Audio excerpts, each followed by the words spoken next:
There we go.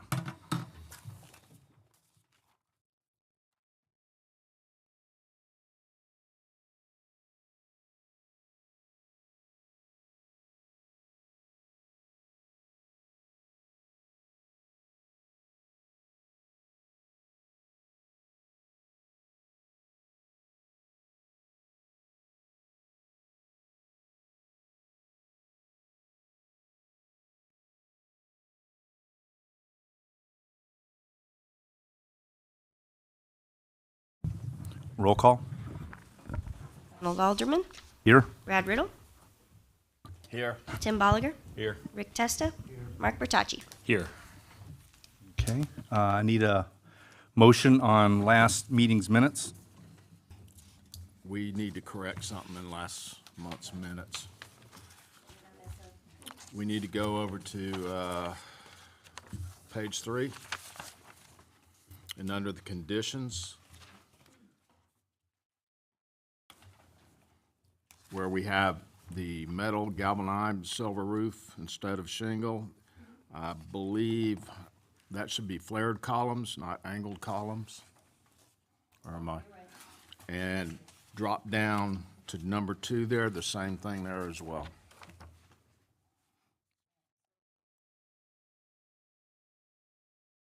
Yes, in both places. That's all I found. Okay, with those changes, I need a motion accepting those changes. I make a motion that we accept those changes as called out, as noted, and approve the minutes of November 20th Plan Board meeting. Second. All in favor, say aye. Aye. Aye. Aye. Any opposed, same. Passes 5-0. Okay, the first item up for bid is new business here, or bid. I'm taking prices now, so. All right, so. Planning board first, correct? Right, planning board's first. We have this special exception. Do we have to do a ex parte real quick? This is quasi judicial. So if there's anybody that intends to speak on this matter, it's the first matter on our agenda, Z23000043, special exception for duplexes. If you'll stand up right now and raise your right hand. Do you swear or affirm to tell the whole truth and nothing but the truth? All the witnesses have been sworn, Mr. Sheriff. Okay, now do we have any ex parte? Yes, that's the Okay. next step. Anybody here of ex parte communications? No. No. But at this time, I do want to bring up something I mentioned to Christie earlier. I'm a friend of David Sutton.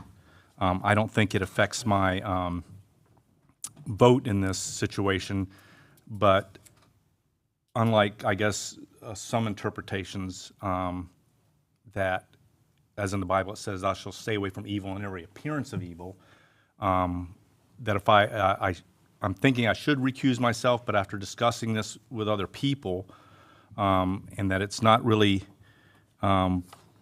probably going to make a difference either way, and that if someone does have a problem with it later, they could use that as I guess if they wanted to challenge that, they could do that later.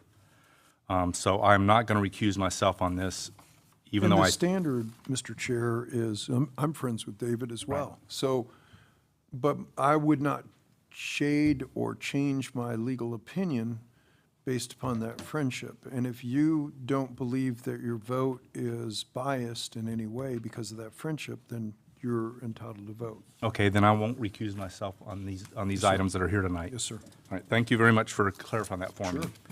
Okay, first item is, under news business, is Z23-000043.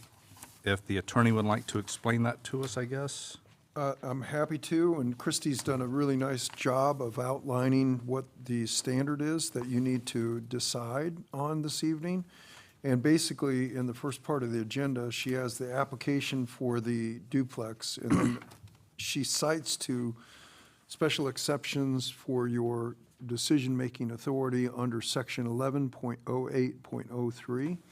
And the first item, I'll summarize these, is that there's adequate ingress and egress, and there's adequate street access, parking, that sort of thing. She says 2 structures will have access from city roads. Next is location of off-street parking, off-street loading facilities. Both duplexes have driveways for the 4 parking spaces, 2 for each unit. So she finds that there's adequate parking. The traffic impact report, not applicable. Drainage on the site, drainage is sufficient with. That's, sorry to interrupt. I see. Well, why don't I turn it over to you, Christie, because Okay. you're most familiar with it, and then you can speak to the applicant's submittal and your opinion as well. So, as the attorney said, this is a special exception. The reason there is a special exception for this is because it is a residential zoning. It's R2.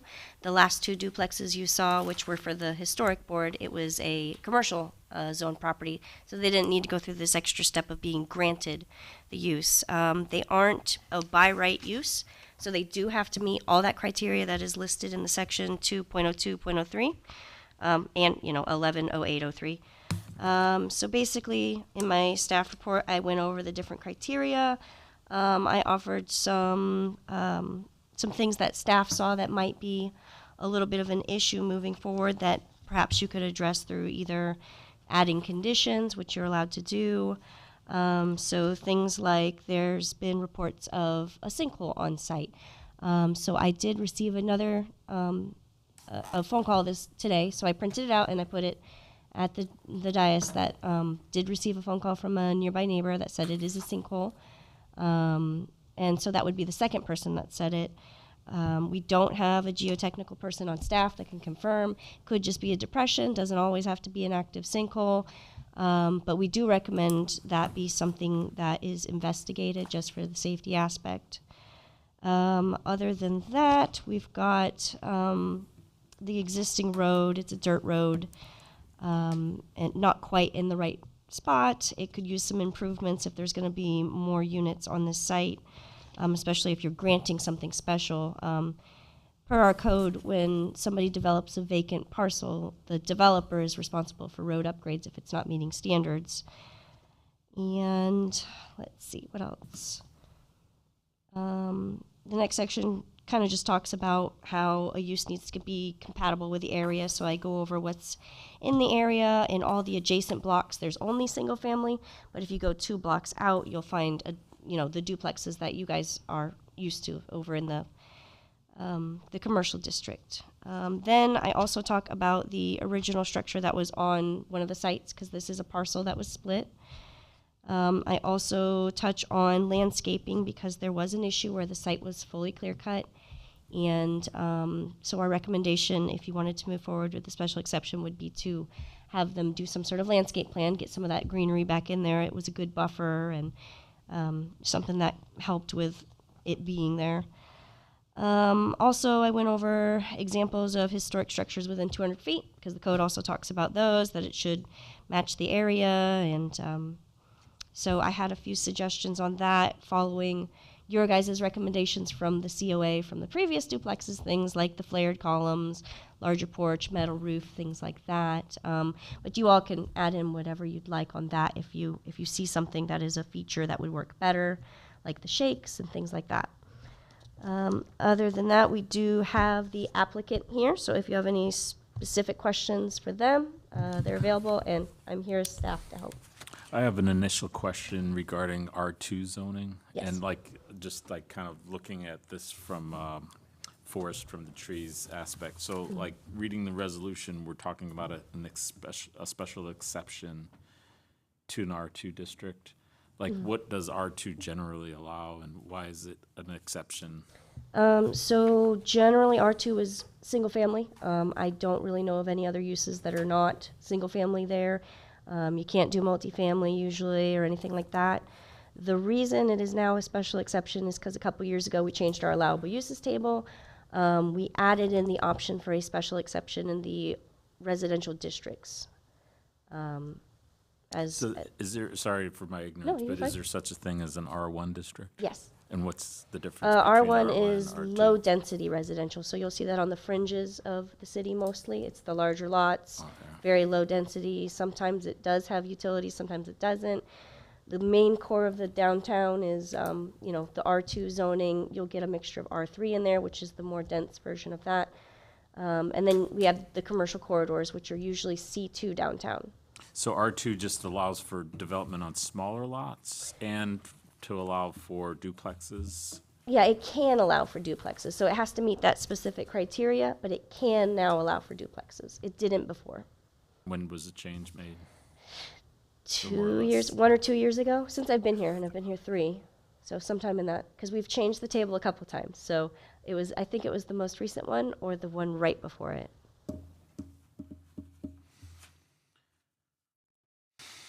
And so, so there's no limit to the exceptions, so, I mean, like, so 4 units can be put on, like, it's, as long as we jump through the Well, there's still a hoops. density. They have a maximum density for, like, per acre. This one meets it, because there's about a little less than an acre there, and they're proposing 4. So they're good on that one, the last time I checked. But yeah, yeah, it's a zoning normally for single family, but we've now added in that it can be duplex if you meet the code. And it's only 1 duplex per parcel, so there's 2 parcels here, one per. Got it. Any other questions on this resolution?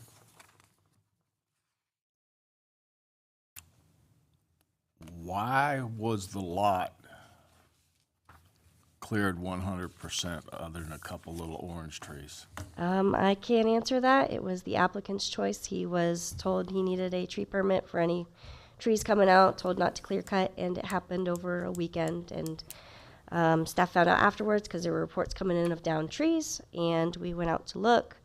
Potentially a few of them were diseased, but you still have to do the paperwork, even if it's a diseased tree. And I can't say whether all of them were diseased. That would be very strange if all trees on the site removed were diseased. So I can't speak to why they didn't pull a permit. It just was not done. On this resolution, can the applicant speak about this resolution? Yes, Can we they can question speak. him? Would he like to come up? I got one question. Sure. All these duplexes we got, are they all in commercial right now? Yes, off the top of my head, well, actually, there's an existing one in your packet, 2 blocks away to the west. It was built in the 70s, so there is one that exists. But it's old. Very old, yes. But yeah, That's the what I was thinking. I duplexes just I wanna make know of are mostly in the commercial district, unless they're the older variety that were in the old code. Okay. So predating probably early 2000s, I would guess, because one of our code versions is 2010. So the 2010 version, I don't think had that. Okay. Did you want to ask any questions, David? Not yet. Okay.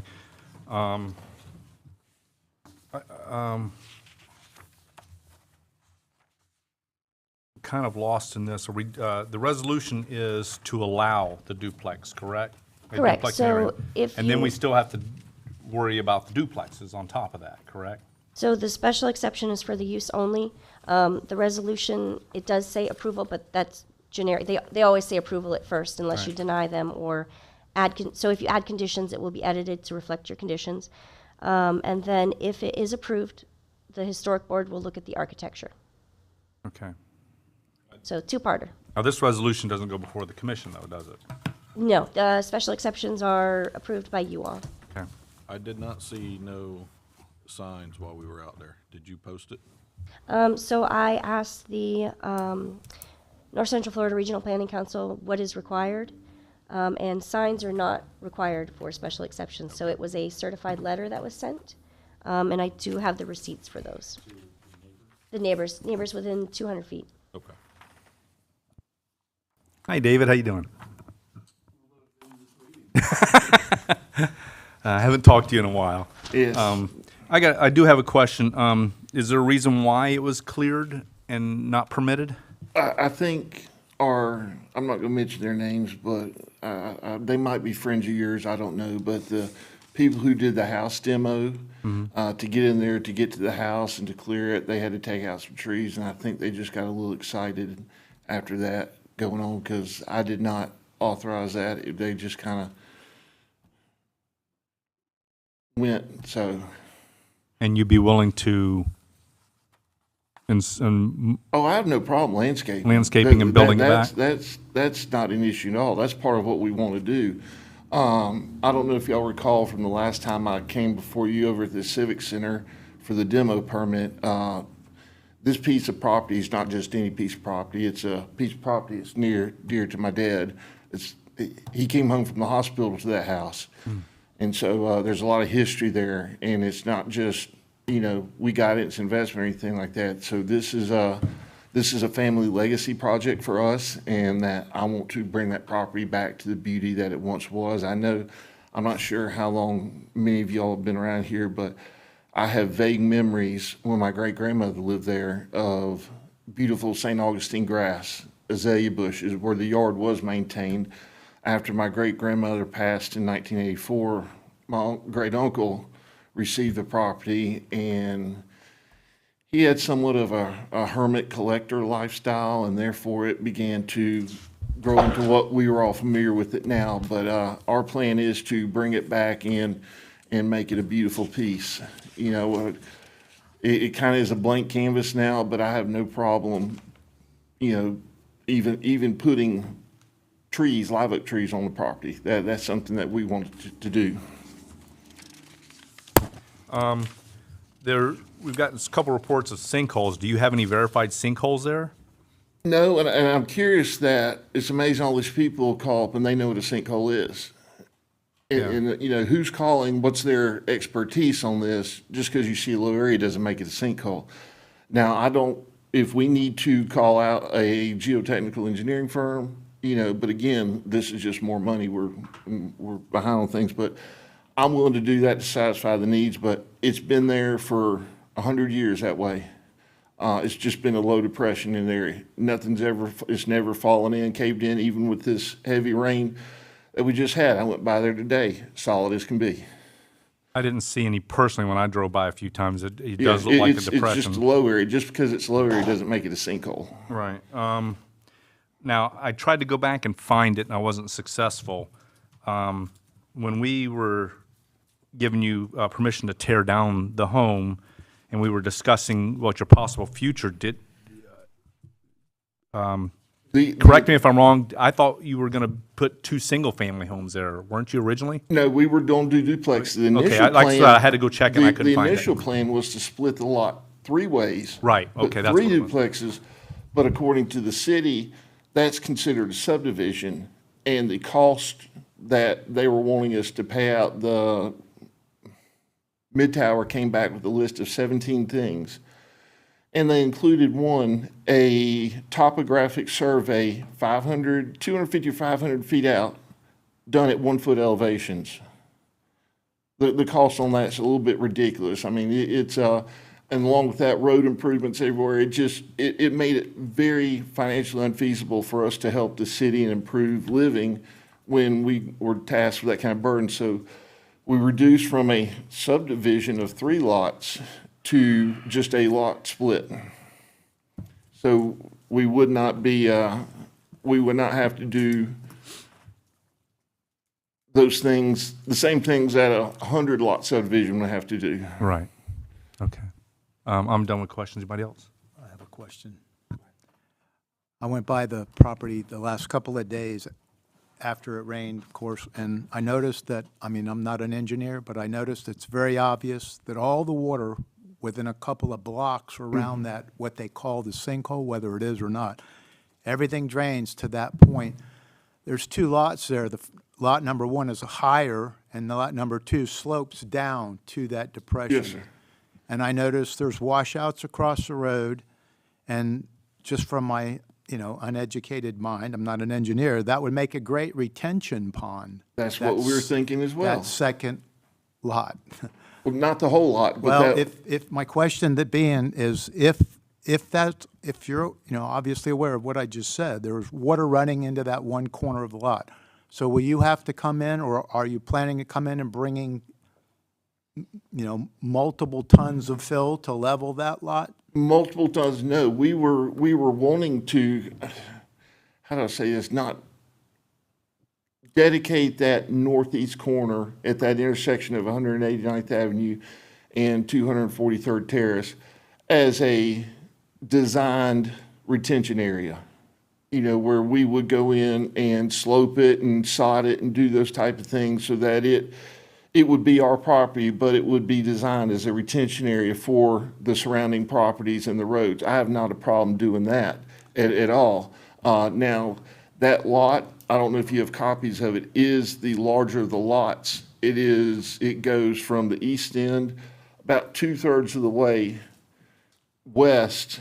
And so there is basically the middle of that property is still high. There will be some dirt moved according to, construction, but I do not foresee us really having to bring any dirt in other than what's needed for the foundation. So half of lot number 2, from there to that dirt road down where the depression is, that won't be built on. That's not going to be the No, site that's yeah, actually. that's not, Because in this plan, your site plan here, it looks like a monolithic slab, probably? yes, sir. If you do the- Maybe some stem wall on lot 2 if we need it on the east end of the building. Yep, there's quite a slope there. Thank you. I think I only have one lot. Is this just one lot of 2? There's two. So there's the smaller lot, which faces 244, Yeah. and then there's the larger lot, faces Lindenman. Is there a similar diagram for lot 2, like as in lot 1? They should be right together. I had, the same concern he had with all the drainage and the area going there from the public roads, and I think that's a bigger issue that the city needs to figure out, because we are dumping a lot of water on private property. Well, that's what I was going to Even talk to if Christie you about. make it Yeah. where they can do it, you still own the property. I don't know if that's the best situation. I do think Yeah, it's something we need I to do look not at, mind working with the city on that situation there to, because there's a lot of water going there. All 4, when I was out there today, I looked at all 4 roads are going there, plus land. Well, that kind of cuts both ways. If all the water's running there and the city hasn't done a good job of redirecting it and it's dumping on a private person's property, well, how does the city stand on that? Well, that's Is the where I'm city going. willing to, It's a retention pond. if it becomes a retention pond, permanent, right now it's just a piece of private property.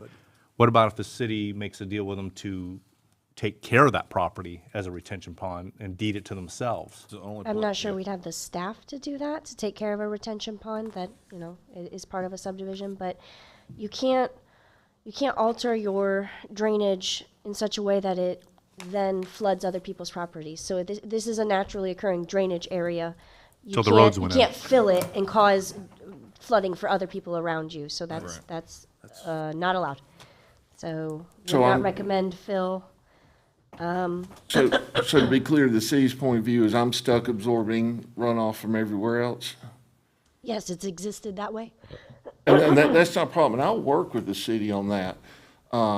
If the city wants to help with engineering that says, hey, we need a retention pond X, Y, and Z size, I don't mind working, because I don't ever see us using that part of the property, because it is so low and it does collect that water. But So the- generally, that's part of the site plan, like the subdivision regulations. So he would do drainage calculations and prove that it's not going to overflow onto other properties. But he went the lot split route. But you still can't just mess up the drainage for a whole area. All the blocks do drain there. So, I mean, potentially you guys could recommend that he does get the drainage calculations done, install a correct stormwater basin, and has the engineering for it.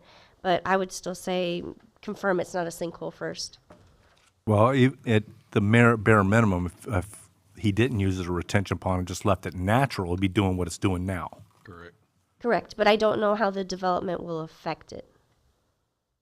So Gotcha. usually, we'll have some sort of numbers on how it's going to affect the area if you're putting down a lot of pavement and stuff like that. If the city wants to do that, that's fine with me. So if the city would probably, if it was to go that route, would recommend that he follow proper guidelines for retention ponds and get engineering for that and water runoff. But I'm not looking to pay for that engineering. Right. I mean, this project's already, That usually does include things like topography, so that's why he didn't go that route, is he didn't want to Yeah, because they had do to go the out. engineering, so. Okay.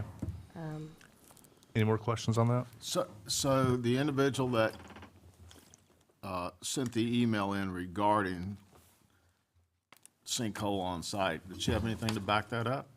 No, it was a phone call, so she just said that she's lived there a very long time, you know, she's had that home, and that she knows there's a sinkhole there, but I don't have any credentials to back that up. I know we need competent, substantial evidence for that kind of thing. We can see it as some sort of depression, but not all depressions are sinkholes, so. Correct. I mean, for safety reasons, we would still recommend it at least be checked out. We just don't have geotechnical staff, to confirm. So if this was a subdivision, it would be required to be done, like a geotechnical Yes, analysis? they would have to do the geotechnical, usually they do borings, I think. Mm-hmm. I'm not very engineer side, so I don't know all this, but I know there's always drainage calculations and, you know, the geotechnical exploration. Usually there's an endangered species study. I mean, there's all these things that go into subdivisions, so, yeah, And you're looking at, these are gonna match the ones right up 244. correct. yes, Those, they're the same. yes. But don't forget, the ones on 244 are in a They're commercial. That's, yeah, and.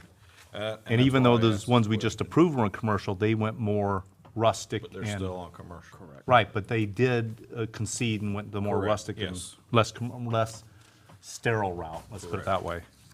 And I'm willing to add the classic old Florida look with some cedar shake, those type of things.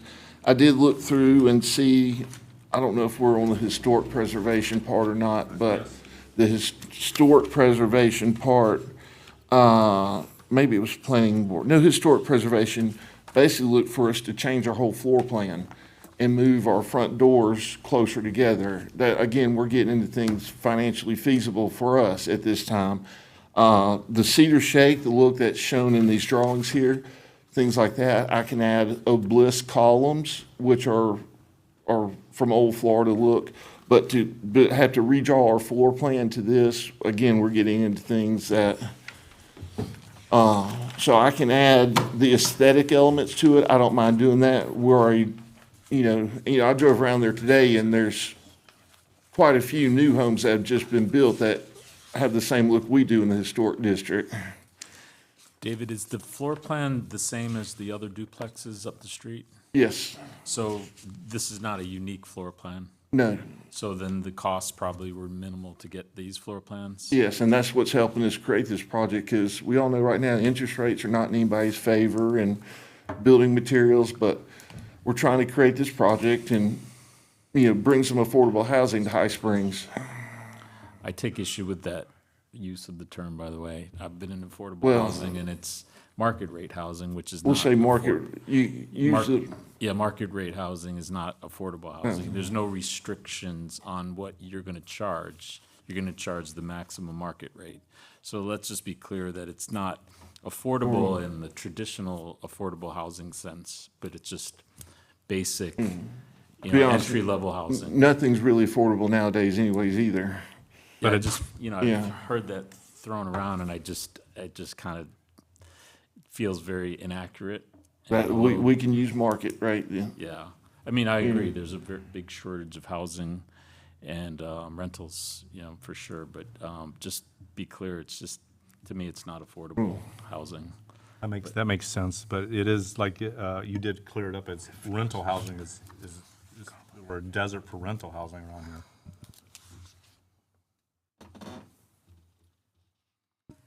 So you had mentioned, I'm happy to know that you're trying to bring it back to the property to its former glory, but there's not much in the way of details in sort of like a landscape plan.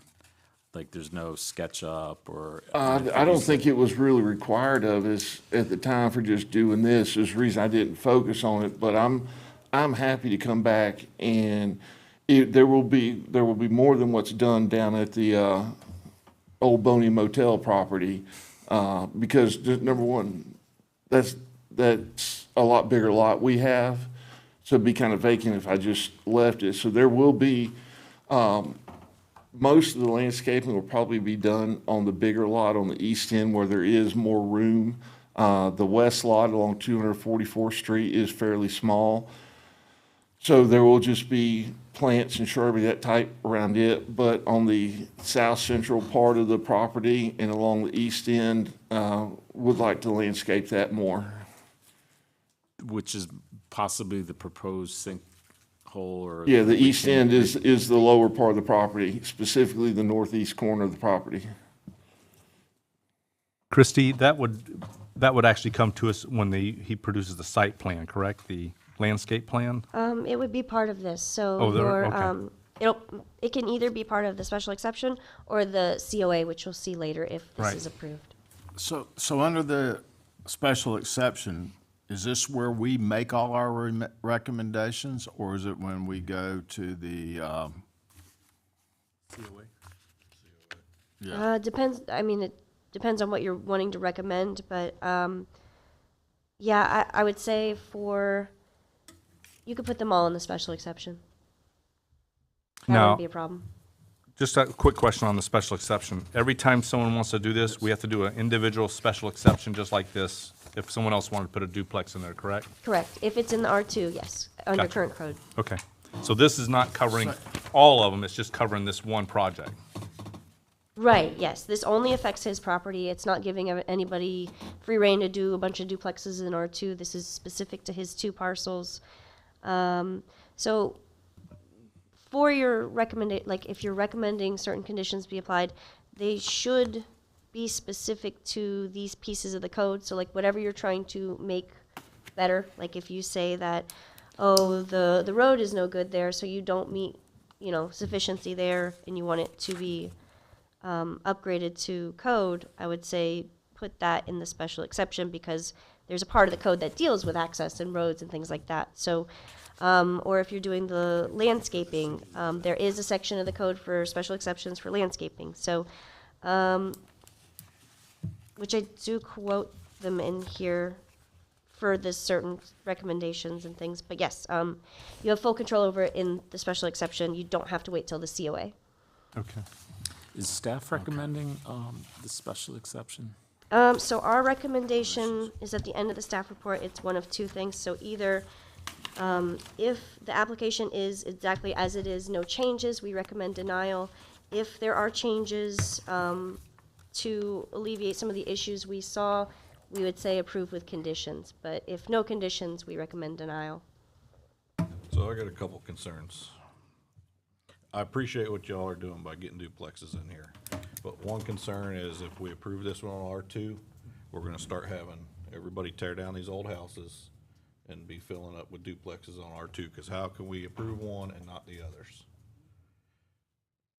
Isn't that on an individual basis and not based on history?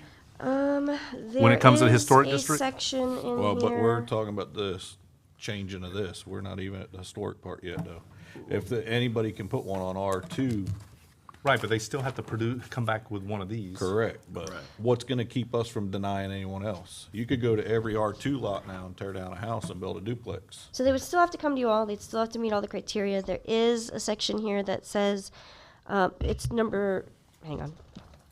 It's actually a letter, but I don't know what letter it is. But it talks about, there are no substantial detrimental effects to the proposed use. In considering this, the commission, board, should evaluate the impact of the concentration of similar or the same uses and/or structures. So it does talk about concentration.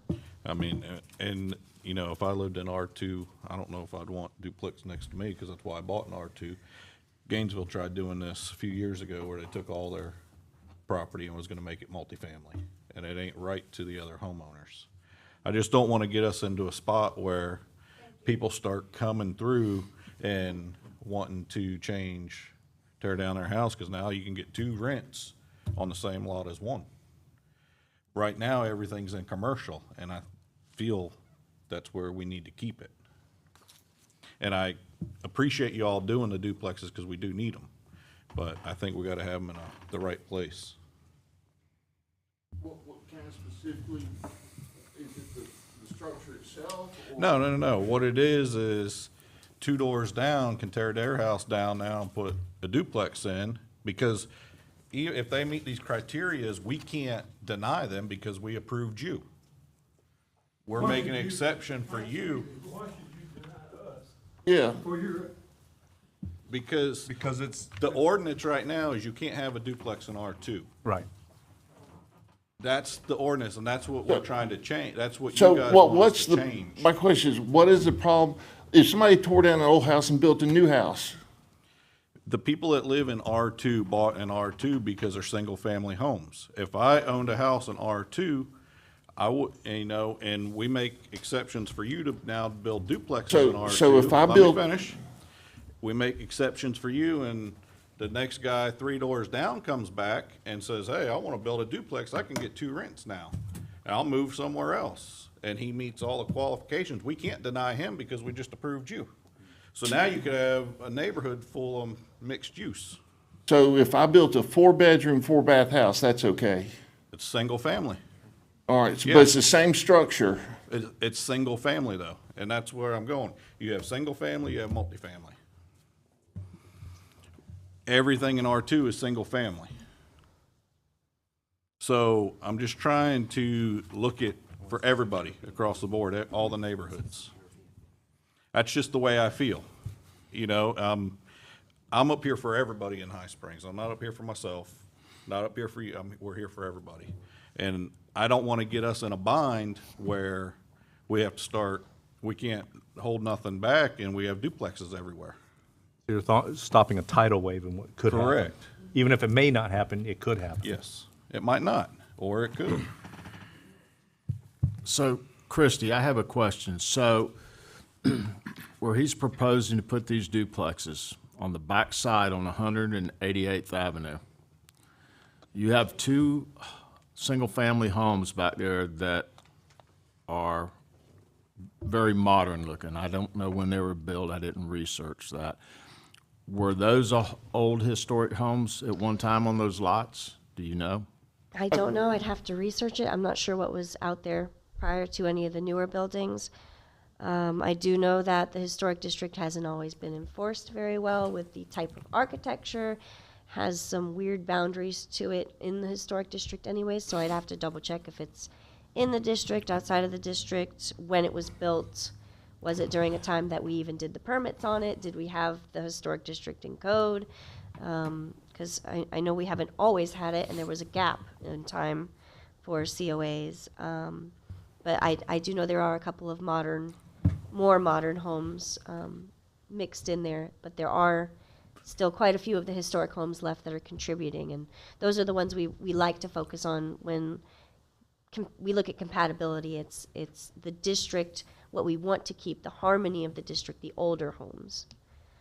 So we tend to have less weight to the mobile homes or the any of the grandfathered in items. Correct me if I'm wrong, even if, let's say, someone built a house a few years ago in the historic district, and they decided now to tear it down, they'd still have to come before us to tear it down, wouldn't they? Yes, if they're in the district, we have a spreadsheet that needs to be updated, but it is supposed to have all of the different parcels and addresses that are in the district. So when the girls at the building department, they get a building permit, they search that list. If it pops up that it's in the historic district, it gets forwarded to me. They get a certificate of appropriateness instead. Just like when he approached us to tear down the condemned home, Correct. no So matter how that bad it is, structure- they still have to approve it through us. They can't just, oh, I'm going to tear it down. Right. So that structure was a contributing historical home. And so it did pop up because it was in our, we have a book that has all the historical homes and what date that they were built. It doesn't have much more information than that, though. But yes, his was in there, and it popped up in the spreadsheet that it was historical home. I'm sorry, and was a permit approved for demolition? For the demo, yes.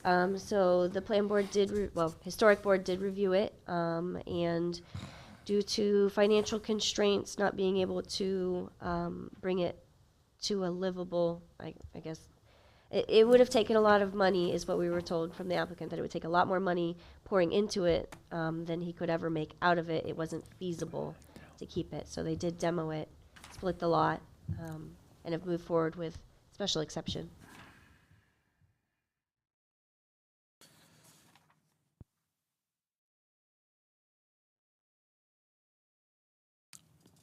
No questions. I have the same concerns as Tim as far as the, you know, the other thing is, if you think of the old adage, you know, opening up a can of worms, I mean, I was paying attention when the duplexes down the street on 244 were being built. And it was kind of the same conversation as you all are having here tonight is, I wasn't part of the planning board, but people in that neighborhood went, you know, they got real upset over those duplexes. Number one, they clear-cut the property and put 3 constructions that didn't match anything within miles except commercial 7-Elevens, things like that. And that was the people that lived there's opinion. You know, they've had old historic homes. We have a whole packet here of photographs of, you know, beautiful old historic homes. Nobody's asking you to build one of those, but the impact that those first 3 duplexes down on the commercial side had on that neighborhood was stark. And it was, you know, it was insulting to a lot of people, I guess. The clear cutting was a big problem. There's all those old growth trees or second growth trees in that neighborhood. There's a photograph in here. I went by your property today, but there's a photograph in here, and if you all have seen it or would look at it, it's just such an obvious mistake. Whoever made it, the property you want to develop is scarified. It's not just cleared, it's scarified. There's no bushes, there's no plants, there's no trees. All around it, in this second half of this photograph, you see second growth and old growth trees. You mentioned you might be willing to plant some live oaks. Are you willing to plant 15 old growth live oaks? Or are you going to plant young ones that take 200 years to grow? I mean, That can be there to replace when the others pass. this, again, this isn't my opinion. This is, nothing I'm saying here today is going to change the way this looks to the neighbors in the neighborhood. Nothing, my opinion isn't going to change the way these duplexes are being built aesthetically. They're not being built to even come close to matching a historic old Are you Florida familiar home. with the 2 homes that just got built just east of there? The duplex? Are you talking No, about 2 home? brand-new Yes. homes. So they're very modern looking. On 189th Avenue, 24309, 24315, those went right up. The Habitat for Humanity house, it even has shingle roofing. Yep. So to sit here and tell me, I understand, I'm old blood High Springs. I go back generations here. All right, more than anybody up here does. I understand, but I also understand High Springs, we've got to start allowing some things or else that property will just sit there. You know, so I'm trying to help things out and get things going and work with the city. There is a financial limit to what we can do, right there. And I was really hoping to get this done, have this meeting a few months ago, but that's a different story. You know, I'm willing to make some aesthetic changes to the exterior of the buildings to give it a more old Florida look. That's not an issue right there with me at all. I'm willing to plant the trees that it takes to bring back. Yes, will we see them in our lifetime? Probably not. But the trees we're seeing now, 4 or 5 generations down the road, we'll see these that we're planting. When the ones we're seeing now are gone. You know, there's a recycling of the trees right there. You know, these old growth trees aren't going to be around forever. They're going to die. They're going to get sick. They've got to be replaced. I'm willing to do that. Are Was you that- willing to change from multifamily to single family? 2 houses there and rent them out instead of 4 duplexes? Or 2 units, or 4 units, 2 buildings? 4 units, 2. Right now, you got 2 buildings, Yes. 4 units. Are you willing to go to 2 single-family homes? I can't answer that. I need to consult with the physician. I mean, And it that's is where an I'm option, going. but If it, single family, it's At that point, I don't have to be up here at all. I can Correct. just build it, because apparently everybody else just builds whatever they want in there. You know, because the exceptions I point out, people are just throwing up whatever. It's kind of, it doesn't seem like there's anything historic. I don't know if you're familiar with the two homes I'm talking about. Yeah, I saw them today. Yeah, I mean, My biggest concern is we're going from single-family to multifamily, and I gotta look out for the community. That's the yeah, biggest I concern. understand multifamily, but I'm not doing an apartment complex. I'm not even doing a triplex. it's It's, still you're gonna have multifamily. single-family homes that have more cars, more people in one home there. 100%, but when you drive down a road, you see a duplex compared to a single family, you can tell the difference. What are those addresses again? For the other two houses? 24309, 24315. They're at the top of the hill. That's They're on just- 189th? 189th Avenue. They do. 243rd Avenue. 189th Avenue, just east of 243rd Terrace. I can definitely double check if they're in the historic district. They I are. do know that his property is near the edge of it. So, depending on which way it goes, I think they ain't even been lived in yet. Yeah. That's, and that's been part of the problem around here. And I think I talked to you earlier about it, Christie, on the fact that people are just doing what we want, and then we're just saying, oh, well, we didn't catch it. it's There's- very hard to catch people doing things that they're not Even when we supposed catch them, to. and I've told you, even when we catch them, nobody does anything about it. There's a new house going in on 243rd Street, just north of 189th Avenue, that's started going up with block. And I can't imagine block being a historic type of construction. Now, they had to get building permits to build If this. they're gonna cover it, they could.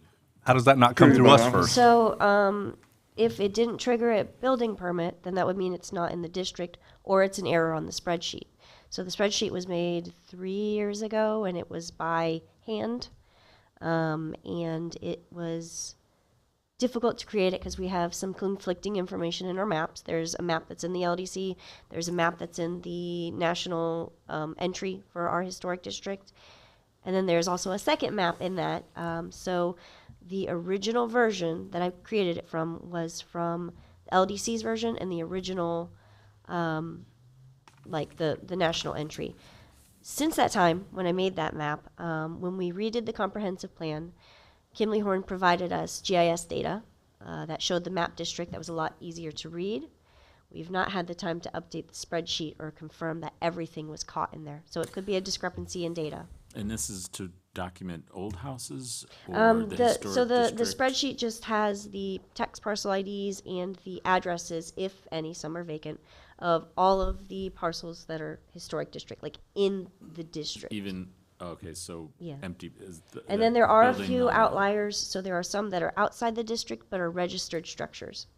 So it just depends on where the data was pulled from and whether it is fully accurate. It does need to be looked at. We've just So- not had time. If he would have just done this and it didn't get triggered, he could have got away with it because the system's broken. If it wasn't in the spreadsheet and it wasn't documented correctly that it's in the They could historic have district. duplexes there right now if it wasn't for the fact it got triggered. Well, no, so they would still need a special exception. They Special would need it, exception. but look what they're building houses there now that's not getting triggered. Is So- what I'm saying. Well, the special exception is for the duplex, the use itself. So regardless of whether it's in the historic Okay. district or not, citywide, if it's in R2, R1, R2, or R3, they get a special Right, use. the duplex right now, yeah, okay. That's all we're at. So it got triggered because of the duplex, not because they're just building whatever they want. Correct, Okay. yes. It is the use itself, not that they're in the district. So, and what I'm seeing now is Joe Blow, private citizen, is if I built a single-family home, because of what's just been built a block away, I can build a modern-looking home right there. Well, and that brings up a good question. He can build a home to match one of these other homes, but we can technically say no now. Is that what we're saying? I mean, it's a catch-22 for him. We follow code. So regardless of whether you choose to accept it or deny it, we quote code on why you denied it. So say you wanted to deny it for the landscaping or anything, because there is a section in here regarding landscaping and buffering and things like that. You would cite me that and say that you denied it for that reason. So even if he applies for something, it's not just oh, he gets it because it's something nearby. If he didn't meet the A through O, you're not supposed to like, approve it. Yeah, my question is then how did these two homes get built and pass y'all? Apparently didn't even come to y'all then. Well, that's what I- that's what we're that's- just So discussing. I'm trying to pull it up. So She's for trying to me, make sure they're in the district, and that's what we need those answers to. I think it is in the district, because I think that whole area between 27 and 41 is in the district. There's some commercial that comes in there too as well, but I mean, no, I, there's I'm, one little. I'm and on so- your side at this point. I And so think, the I think it's precedent's just been been set sporadically is that enforced, if I choose to build single family, then I can build, whatever they built. yeah, Hey, and there's a lot of modern ones around there. I agree with that. yeah. What's preventing someone, heaven forbid, just burning their house down to get around it? I would hope everybody would not burn their own houses down. I mean, seriously, oh, you're not gonna let me do it? Well, guess what? The house gets burned down. Well, now you gotta let me do it. You see what I'm But- saying? So technically, we wouldn't have to what, let them though? rebuild Yeah, well, you the can't build a house. duplex, but you can build a modern home then. Yeah, And there is modern homes around there. there's quite a few. That's happening, like wildfire in Miami Beach, by the way. I mean, that's one example I know. They're Probably building everybody with perfectly variable good interest houses. rates is doing it. So, question, Christie, the notice that went to the homeowners, adjacent homeowners, was it just a copy of this? Copy of the resolution, yes, that's what's required from code, is a copy of the resolution. And a cover letter? Nothing. All right, because I read this, and to me, it's like, I mean, I'm a lawyer, and I just see this as legalese, and, you know, that does say duplexes here, but it's like, who wants to read this? I mean, it doesn't explain the project, really, it doesn't explain, yeah, I mean, some people will, and, it's good that some people did, but, it doesn't explain much. I don't know, I look at it as like special exception. I kind of focus in on the word special. Like, taking a step back, what we're talking about is going from an R1 where it allows from one house, then you know, rightfully, R2, sorry, R2 allows for one house, then you split the lot, and now you're entitled to build two houses. So we're talking about a special exception, like the word exception could have sufficed, but, you know, the powers that be chose the word special to preface exception. And I don't know, I just don't see anything special about the proposal. I mean, it's just maximizing the density, minimizing. To be special, or is it just their term? We're minimizing design considerations, we're borrowing from duplexes up the street. We're minimizing sort of what's presented to us. There's no concrete landscaping. I mean, you said you would do it, but it doesn't show here. And it just, we're squeezing, you know, you mentioned interest rates. So maybe it's not the time to build 4 duplexes. So what we're doing is squeezing the process, and who pays? It's the neighbors and the community.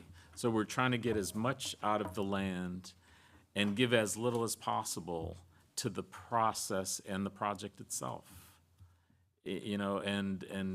So then we're up here to vote on the project in relation to like the city itself and precedent. And I do think that a legal precedent is created when we approve one project, and then maybe the city attorney can cite the legal concept of, that's not coming to me, but it's like special treatment, like if we approve this, then what stops someone from suing the city each and every time to build?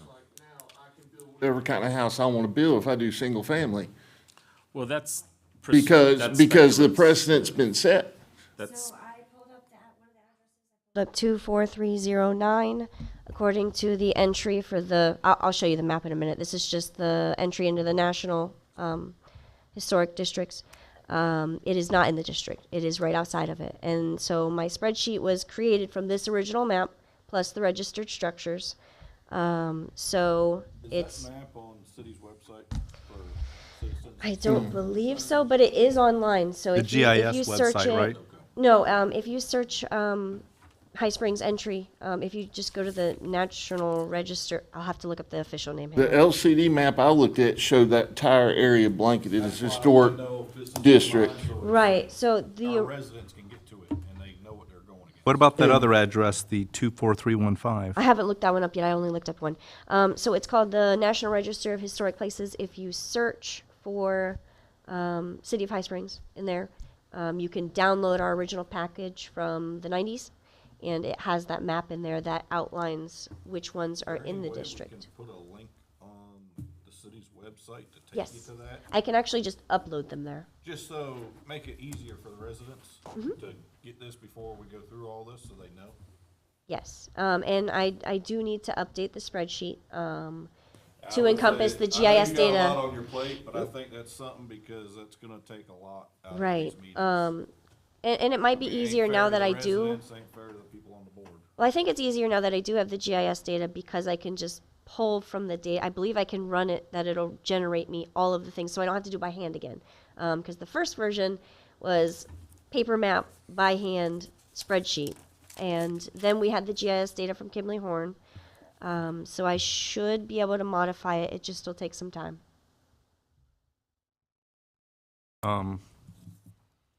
And I'll check the other one right now. We kind of went through this recently with the gentleman that wanted to put up a fence being in the historic district. And his big complaint is that he shouldn't have to follow any restrictions because it's his home. But then, as it was brought up to him that, well, you bought in the historic district, you should have known the restrictions the first time. And I think that's what sticks with me on that, is that he was upset that he couldn't do what he wanted to, even though he was never technically told about it. Right.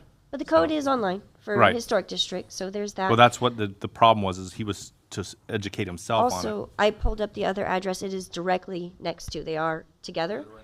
So they are both outside the district according to the 90s map entry. But I'll have to confirm whether the GIS data, which has an enlarged area, is also not in there. And why was this district was created years back when they decided to declare it a historic district, and the boundaries were set up then, correct? Right. And it was probably based on them drawing lines, going, this is an old house, this is, and just running a line like that, correct, I would think?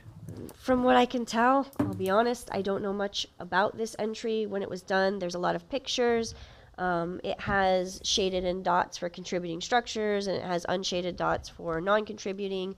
It goes around certain blocks, but then there is a second map that shows the whole district very blocky, not going around things. So that second packet of historic data is what we should most likely go off of, because that was prepared by a professional. It was Kimley Horn when they did the comprehensive plan update, so they double-checked everything, and they are far more knowledgeable about it than I am. But the one we had previously been using was the entry that was in the 90s packet. So a little bit of conflicting information, but we should be catching a majority of the things that are moving forward. There aren't that many that are slipping through. So, Mr. Chair, the inquiry this evening, because I was asked the question earlier, is, okay, what do we have in R2 district, R2 residential? And this is found in section 2.01.04.02 residential districts. So that's our starting point. Residential, the R2 district is intended to accommodate medium density, single-family, detached residential uses that are served by public water and central sewer facilities. So that's our starting point. Christie does a nice job of setting forth your inquiry this evening, and she gives the definition of special exceptions. And what is a special exception? It's basically a relaxation of the rules of what I just read to you. You relax it for a reason related to this specific property. So there's some special condition that is related to this use that allows the property under the application to be used for duplex purposes. So special exceptions under 2.02.03 are special exceptions are not allowed as a matter of right. So as somebody was saying here this evening, If it was a single-family detached dwelling, it would be under R2, it would be a matter of right. You could put that up. It's in the historic district, so now you're tempered by your use by right by the historic district overlay conditions. So even if it was a use by right in the R2 zoning category, if it's being built in the historic district, it has to have the Historic Preservation Board, and then you go through all your criteria as to the aesthetics of the situation. That's for our next section of the meeting, which is on the historic preservation side. Right now, we're focused on special exception. So it's a use, it's not allowed as a use by right, but only allowed upon a determination of the plan board that such use is with the standards as specifically prescribed in section 7.09.00 and otherwise set forth in this code. Special exception uses are designated by the letters S, E in the table. And then Christie does a good job of setting forth the, under 11.08.03, what are the general standards for approval for special exceptions? If the procedural requirements are met, the plan board is empowered to hear the application for a special exception. The plan board shall conduct a public hearing, review the application for a special exception as submitted. Prior to granting a special exception or approval, the plan board shall ensure, and like we talked about, ingress and egress to the development, separation of automotive, bicycle, traffic, and control, provision of services for utilities and refuge collection, access for fire, catastrophe emergency services, location and relationship of off-street parking, off-street loading, if necessary, a completed traffic impact report.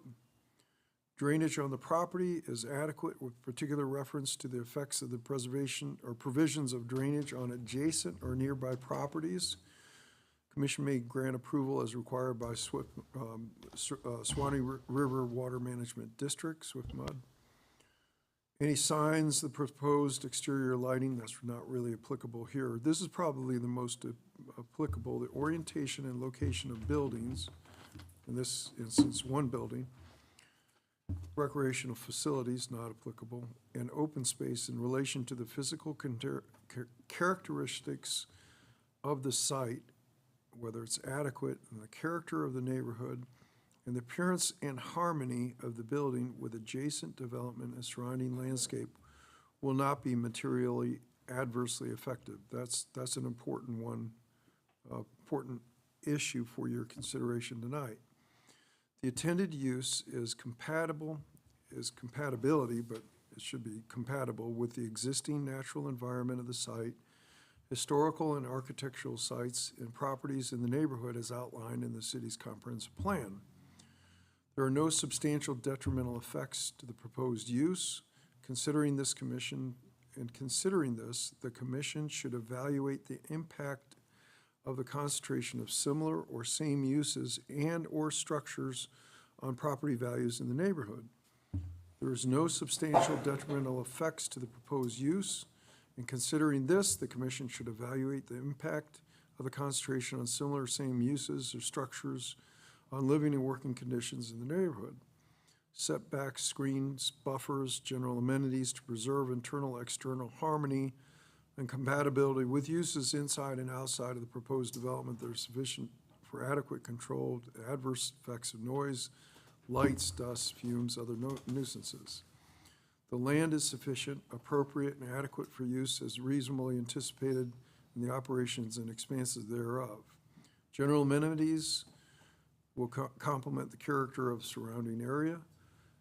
Landscaping, as we've talked about here this evening, preservation of natural man-made features, including trees, wetlands, other vegetation.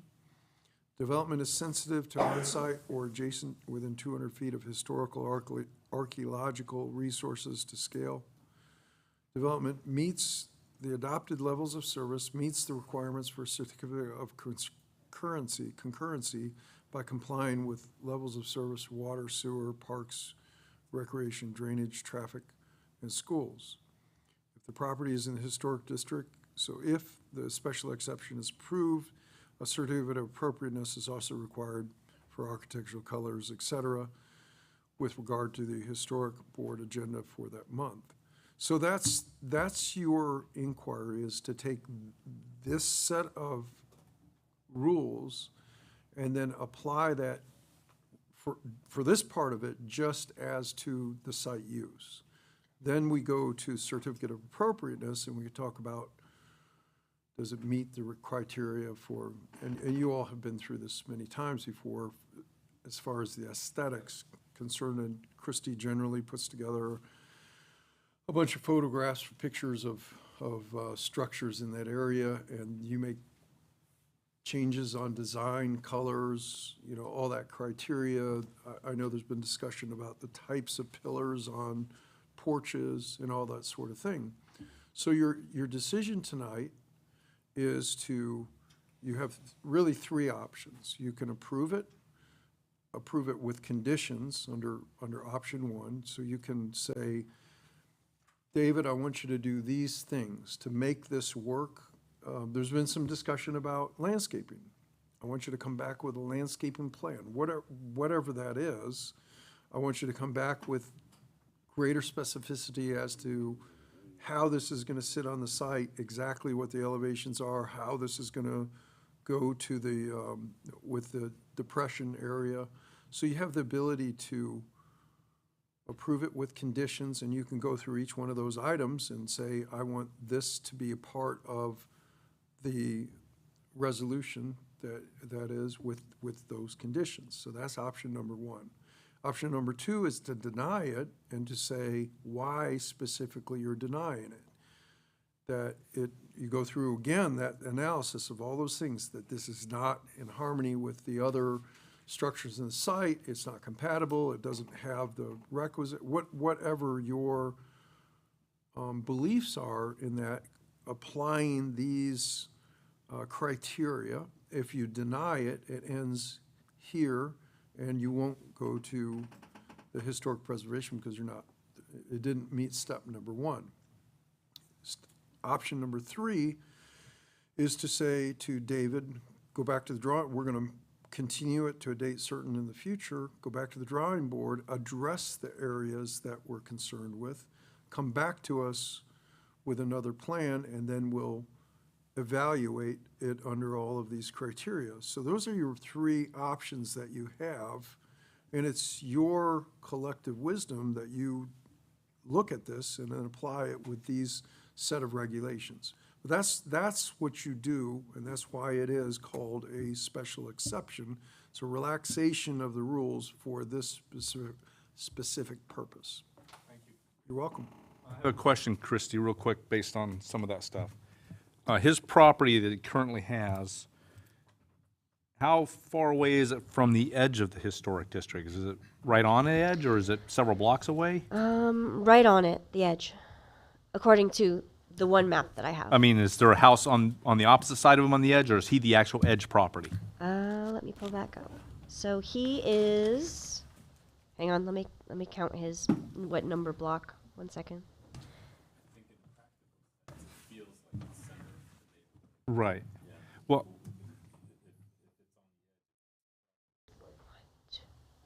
it's An abstract edge. right. And I go back to what he was talking about. Does it affect the property value of the surrounding houses?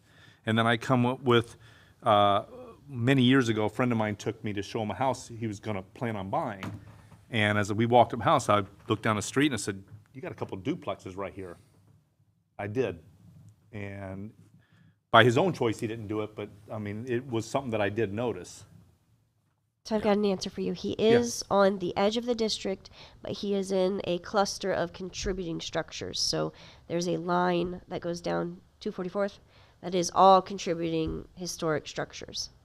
So it's a whole cluster of them, but he is on the edge. Okay. 244th the line? So it would be on the other side of it. So, sorry. Kind of both. So, here. This is the district. Is there a way I can see Right this here. as well? Yeah, of course. he's right there. It was all one parcel, so it's all included because it was So this is all in, in. He's right there. he's here and here. Right. So one's in, one's out. But he split it. They was all one parcel, so it counted as all one. When this was first applied for, it was one. But it's still And then R2, the one that- whether the Regard- parts yeah, is out, regardless it's of still it. R2. And then the one that we looked up was a couple blocks this way. It was like Correct, right yes, here, it yeah. is, yeah. Sorry, when the application first came in, it was for the 2 duplexes? So this has been a very long process and kind of convoluted, so there were a lot of steps involved. It was lot split. Originally, he wanted to do a subdivision, so when this first came forward to us, it was subdivision, it was all one parcel, sorry. And then later on, when he received the comments back from the engineer on all the items he would have to address, he decided to cancel the replat, that's what it was, is a replat, and go forward with a lot split. So in the beginning, this was one parcel. The parcel itself, while a portion of it falls outside the district, the parcel counts as a whole in the district. So even though now he split it, it was a historic site and it was kept that way. But yeah, it's just been a little convoluted and stretched over many months due to back and forth. I mean, like, you know, this is what I'm thinking. If the house was still there and the trees were still there, and let's say, you know, the developer was someone other than the current owner, and they were under due diligence, and they had a contract to buy the property, if they could get this project approved, and we were up here being posed with the same proposal, but different factual circumstances of ownership and developer. I mean, in a way, we have our hands tied because the house is gone, the trees are gone. But, you know, like, if they weren't gone, would we say, yeah, go ahead and tear down the trees and get rid of the house and, you know, go have at it? You know, it's like, I don't know, I feel like things weren't done in, like, the best order. You know, they're done, you know, but I'm just trying to think about it in terms like recouching the circumstances, because we may have those circumstances in the future. And, you know, and, you know, like, if we approve now, we may be forced to approve a situation like that. May I respond to Bruce, right? If the part of this packet that the attorney was just reading to us, one of the things he missed was it says, under this general standards of approval, our responsibility, okay? The planning board's responsibility. It says general standards for approval. And in the last part of that paragraph, it says the planning board shall ensure that. And then they list all the things he just read. Did you all follow that, what he was reading? He was reading what your responsibility is as a planning board member. I'm a new planning board member, so this is new to me. But anybody in this room, if you read this, if you were to take this home and read it and be objective, it says the planning board shall ensure that. And then it goes through all the stuff the attorney read. And half of the stuff in here that I'm reading, I'm just trying to be objective, and I'm reading it. The drainage, there's a huge drainage problem on lot number 2. Wait, let me, no, excuse me just a minute, because there's 3 other things, and then I'll be quiet. This is the things they're telling me as a board member, that I shall ensure that there's not a drainage problem, that the neighborhood and the appearance is in harmony with the other buildings, with the adjacent development surrounding landscape, are not materially or adversely affected.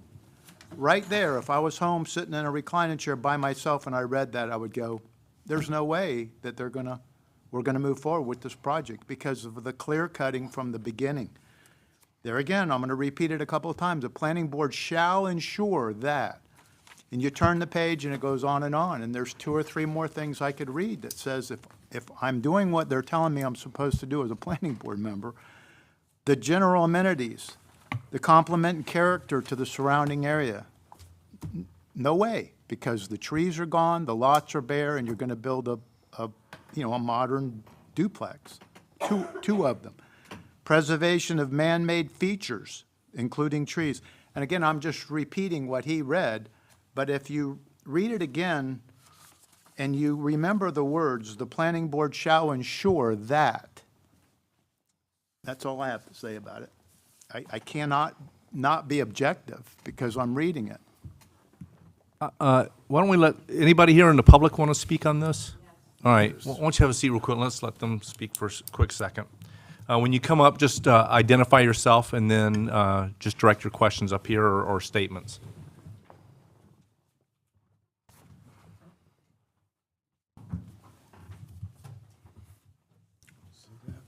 That's what the lot used to look like.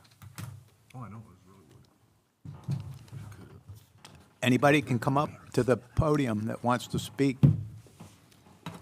Thank you for showing up tonight, folks.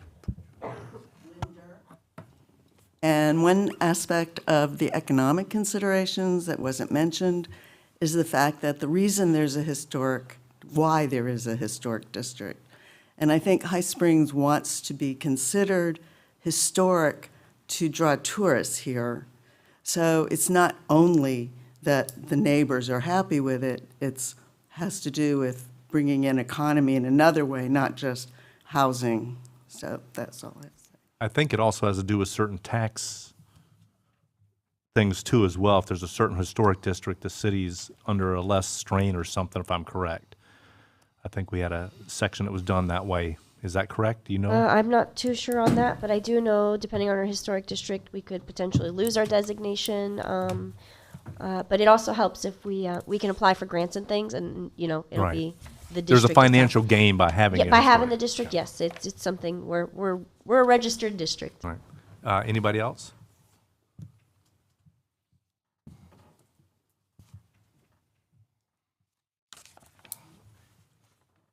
Thank you, Kevin.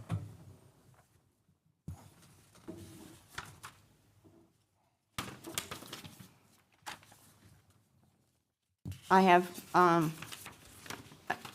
note here from a resident who lives directly across the street, part of the year.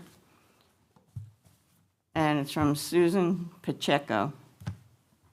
And it says, "Dear Mary and Jack, I am writing to voice my opposition to a special exemption by the Collins Place High Springs. This parcel directly abuts my property, and I feel will negatively impact that corner with too many cars, lights, people, and traffic. The clear cutting of the lot was a shock, and I understand against the law, as many old growth trees were cut down without the proper permits. Putting modern buildings there would not fit in with the character of the neighborhood.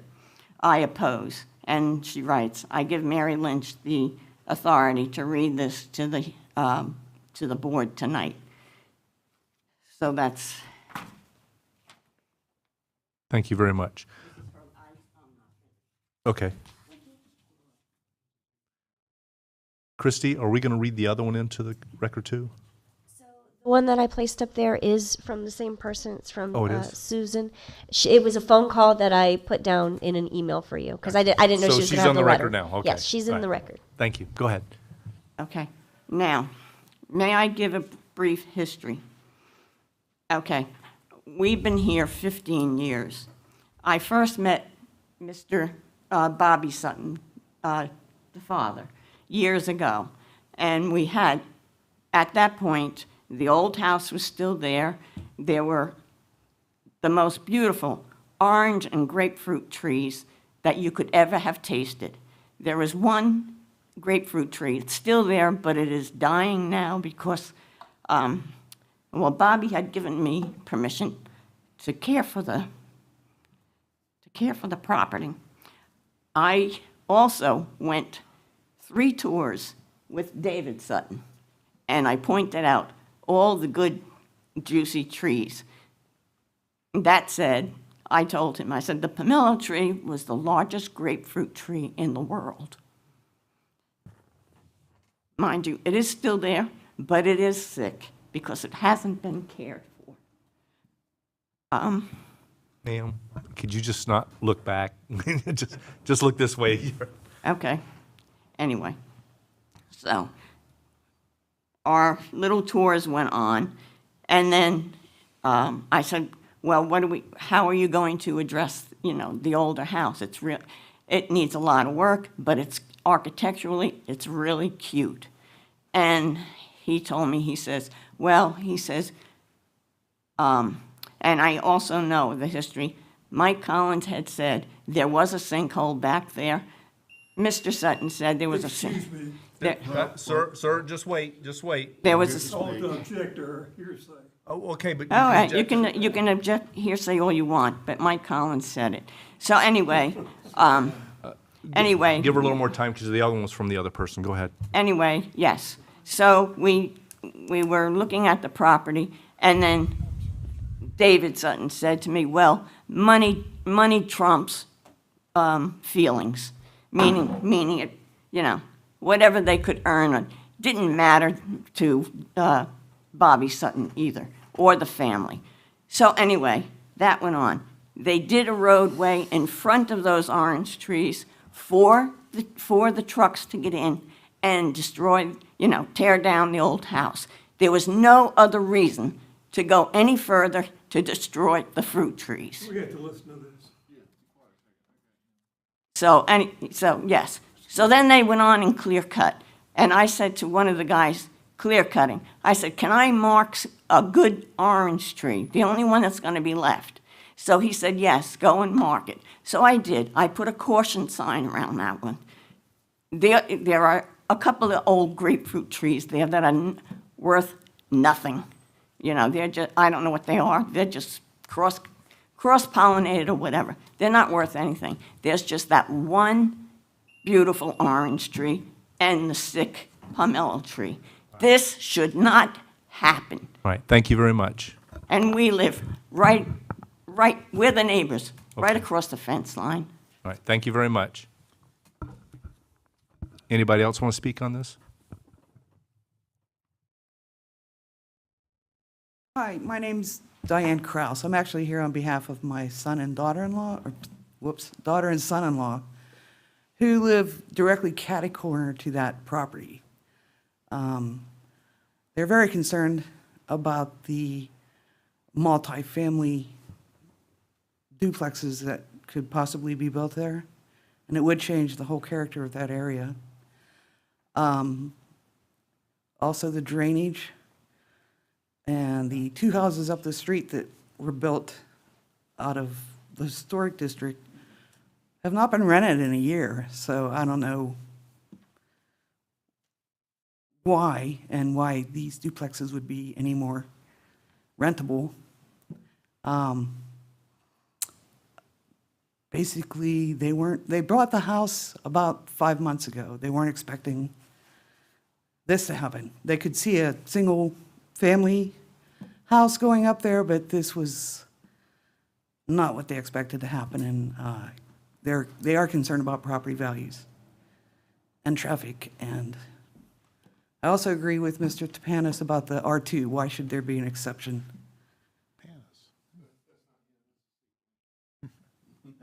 That's Oh, not Mr. sorry. Panis, that's a board member, sorry about that. He knew who I meant. We're not Anyway, important enough to get our own name tag, so. Well, I didn't call you Catherine, so. Well, thank you. Anyway, I'm here on their behalf to just say that they're very unhappy after only being there 5 months. And it's a beautiful old house. It's actually the last picture on the packet, that yellow home. I guess that's it. Thank you very much. Yeah, it's a two-story. Anybody else want to speak? Okay. Any discussion up here real quick? Just a second. Yeah, just a second. We're just see if there's any discussion after all the discussions going on. Anything talk about those? All right.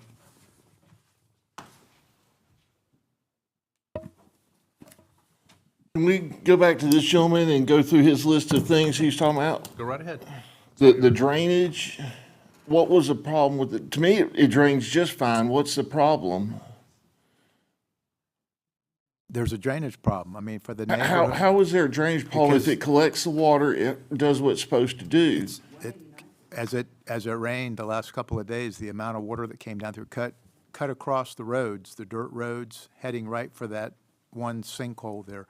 It's just going to be a problem. Whoever builds there, and whatever they do, whether the city brings in engineers or you as a developer try to accommodate the neighborhood there, that particular corner is going to be it's already it's a unique geological formation, whether it's a sinkhole or not. All the water from the last couple of days went into that low spot, and it percolated into the ground very, very quickly. There's no water there at all today. We had Off into my driveway. we had 6 inches of water that came down over the last 18 hours. 6 inches of water. and Please, it no went outbursts, please. right into that depression. I went there, like I said, 2 different days. And again, you don't have to be an engineer to understand that that's where the water's running, it's collecting there, and it's disappearing very quickly. Isn't that what it's supposed to do? Well, and that's the problem with sinkholes. Whether there's a cavern underneath that, geologically speaking, if you do the engineering and find out there's an opening underneath there somewhere, then it will become a sinkhole if water keeps. If there isn't a sinkhole there, it's certainly permeable limestone rock. We're all familiar with that geology in High Springs. It's everywhere. So, let me ask this question with the attorney here then. For safety reasons, and I'll ask Christie, for safety reasons, am I allowed to fence the property off to ensure that nobody potentially falls into that sinkhole? If you affect the drainage in such a way that it's going to flood people's properties by putting up a fence, depending on what kind of fence you're putting up, Chain link. that could be a problem if the water can't flow. But chain link would be a problem for the historic district. But if So- it's, then what kind of safety fence will suffice in the historic district? So that would be up to the historic board. You would have to submit for a certificate of appropriateness. So if I want to just fence it off to make sure that we don't have an issue? We're not speaking of a safety issue. You changed the subject. I'm talking about right here. It I says understand that, and I did change the specifically subject. A drainage problem. There is a. To address a potential safety issue with the drainage. You're worried about a sinkhole. My thoughts are, what if somebody falls in now? I'm not talking about a safety issue. I'm just speaking from one of the requirements here for a planning board member to adhere to. If there's a drainage problem, could it become a bigger problem? Is it going to cost somebody a lot of money to fix the drainage problem? There is a problem there. I don't know what it is. An engineer would have to figure out the scope of the problem. And I've offered to take care of that. That's just one of the many things on here. Did you want to go through the rest yes, of the list? yes. There's a drainage problem, so All right, you and I we- both agree on that. Thank you. I didn't say there was a problem. I just said I'll address that. Oh, okay. So let's move on to the next one.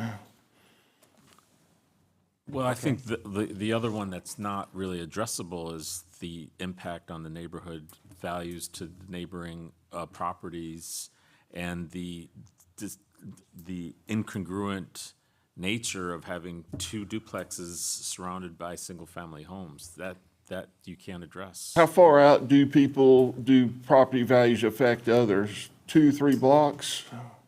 I'm not a realtor, so I don't know. I'm asking. What's the question? In other words, how far away would a duplex have to be to not affect somebody's property value? I think the consideration is not so much, if I'm getting your question right, the distance between your property, but it's like what's next to it. Like the duplex up the street is behind the 2 that I believe got in without a review, but the one that is getting approved is behind a gas station in a commercial district. So Which is right next to the historic district, 3 blocks south of where we are. So what I'm trying to say is there's not that much distance between, so that's my question is what's the distance? We keep talking about distance and area. Can we put a finite number on that?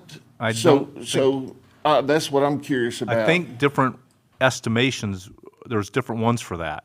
I do have a realtor in a family, and they do look several blocks in every direction when they determine things like that. But in the case of the one that we weren't talking about, that's commercial, so that's taken in account when the realtor comes up and gives an estimation, or whoever does the estimation said, well, your house is here, there's a duplex here, but they also look at it that, well, it's commercial property here. So by putting a duplex next to commercial property, that doesn't devalue this property as much because it's already next to commercial. But you take an area that's nothing but residential and let's say put a convenience store in it, it affects all the properties around them because it affects them directly, whereas one property being affected by commercial and then throwing a duplex on a commercial piece of property doesn't really change it that much. And I think that's what he's trying to get at. All right, and that was my question. I don't know, Yeah. because I'm trying to figure out, I mean, there's duplexes within our site, so that's the There reason is, I'm yeah. asking is that. But again, that's commercial property, and people And that are close to that have to accept that fact when they go to buy it. Hopefully, well, realtors may not do what they do now in the past, but you're next to a piece of commercial property, your property values aren't going to go up like someone 2 or 3 blocks away or 4 blocks more further into the neighborhood. So, I mean, in my neighborhood, I'm next to a school. Some people look at that and go, oh my goodness, a school, I don't want to be near a school. But other people look at it and say, I'm going to have kids, schools are great. And it balances that way. But the property values are based not on what people want, but the fact that it's by a school. And that's what the determination is. It's almost like a cold-hearted estimation without taking into account of what people would want. Anything else?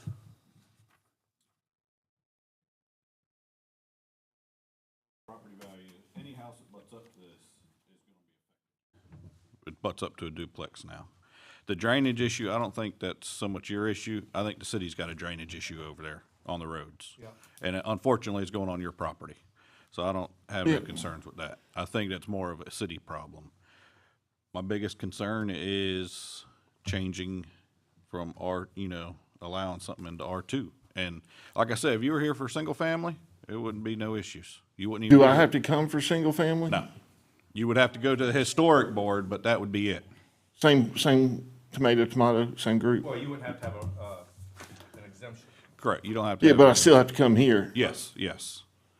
But you're right on the edge, so I'm not even opening that can of worms right now. We need to focus on what we're here for right now on this before we move to the next one. Well, I think even though he's on the edge, it's literally a coin toss to him being outside of it. But the fact is, it would affect the people that are around him. And that would be under the planning part anyway, so. Are there any street labels for that?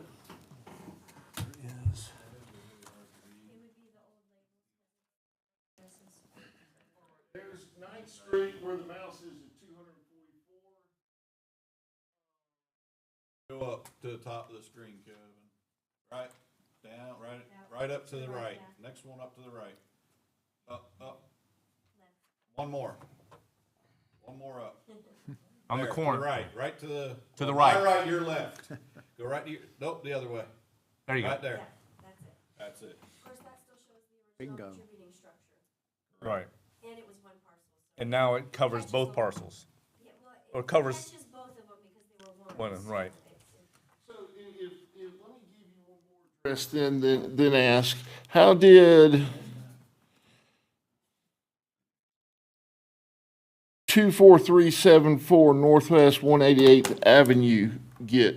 24374 Yes, Northwest. 188th Avenue. So if both, the lot that he split, even if it was platted, everything, it still would be part of the historic? Yeah, it was one parcel. It was combined. It was one parcel.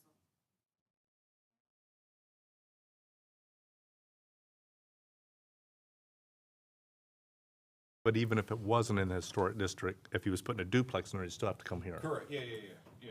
He just wouldn't have to The get address I special gave you is exception. in the historic district. So, I think I know what happened with this one. Lot was split.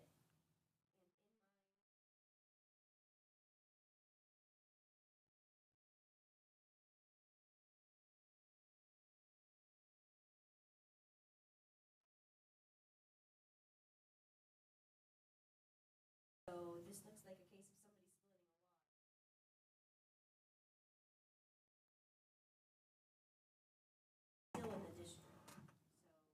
So they got a nice new modern house.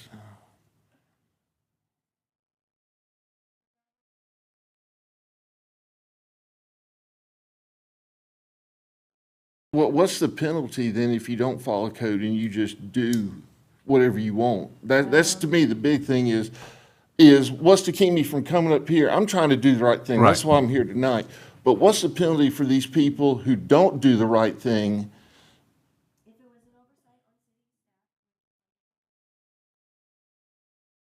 Our fault. If it's something that got issued and you clear cut a lot, technically we can have code. I think it's a double fee for a permit. We overlooked that this was in the district. Our bad. I don't think that is something we would want to pursue. So basically, again, it's a roll of the dice when it comes to stuff like that. I'm not upset with you. It seems like we see a lot of that, and it's frustrating for us. Catch people doing things without permits when you have one in planning and one in code. And the one in codes we just recently added. Yes. Because the last one was part-time, and then for how many years we didn't have one? Correct. So it's been very difficult to catch things after. And even when you did catch them. So when Alan sees things from the stop work order, things like that, very difficult to catch everything when you are one staff member, because I don't just do the historic board Right. stuff. So, I deal with all the planning things, and there's one of the, Right. so, yes, this list made 3 years ago by not fully accurate and needs to be relooked at. And And it needs to account for things like people splitting parcels. if we did catch them, we didn't always get enforcement of it, just because there was no one to do it. Something slipped through doesn't mean you give weight to it. No, So that's you true. wanna give weight to the original 1900. And was well, it got through. I would like to know, though, how many have slipped through in the historic district to give weight to. Because if we're talking 50 or 60% are slipping through, Then, then I can't turn the next one down. No, I agree, but but we definitely need to get our records up to date because it affects us up here and affects our residents. It's getting late, and I think we're all at an impasse. I know internally y'all can't see what I'm feeling right now. So I do have one question, and for safety reasons, to keep people off the property, what kind of fence would y'all approve me to put up? If that is a sinkhole? I don't think we need to worry about safety. It's, Well, I am. You're Well, not the property I owner, mean, I am. right. So if I don't want to get sued from somebody getting hurt on the property right now, because there's a potential for a sinkhole and somebody falls in, I want to at least say I had it fenced, I did my due diligence. well, even if you had a fence and someone crawled over the fence and fell in or something. Then that's on them. But still, did you do enough with the fence? That's the whole problem, is you could Yeah. still be sued. I don't think we're considering as a sinkhole. What he was talking about is there's a potential of a sinkhole. Right, well, neighbors called in and said it's a sinkhole, she Well, they stated said it there as was a being sinkhole in sinkhole. Bailey Estates and an Indian burial ground, but that turned out to be, Well, at this time, it's been stated as a sinkhole, Right. so my Or- question is, burial. if I start choose with, to you can start with- temporarily fence it, Why don't you start with no trespassing signs? and so that leads me to the next question. I think at this point, we just all kind of need to go back to our corners, because I don't think we're going to get anywhere at this time. I need to kind of reevaluate with my parents, and see where we are. And I'll just put up no trespassing signs. Everybody stays off the property. We'll keep it mowed and cut. And, I'm not giving up on this. We'll take based on what's been stated here tonight and reevaluate. Because, I'm not blind to anything. No. There's a bunch of no's up here. I'm not stupid. All right. So I can see where things are going. It's very hard because this is my hometown. Others have moved here, been here 15 years, whatever it might be. This is something I'm trying to, and I'm trying to add to the taxes. Apparently there's a $350,000 gap that needs to be made up somewhere. So I'm trying to help support that. And we appreciate that, but just like if this was going next to your house, and I'm just trying to protect the R2.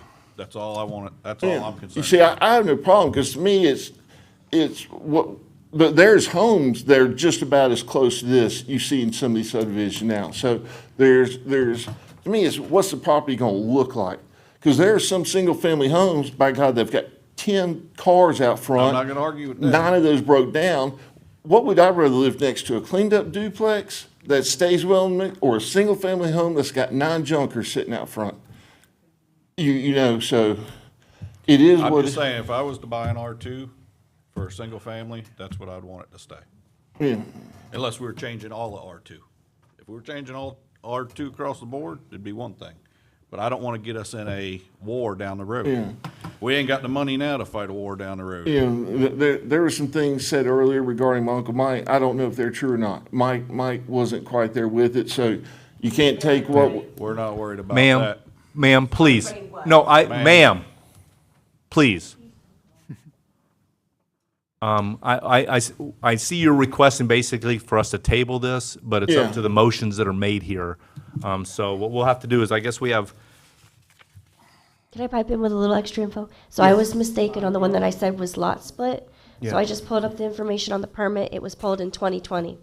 So that was a couple months after I started. The list was not made yet. It was the period of time when nothing was enforced. okay.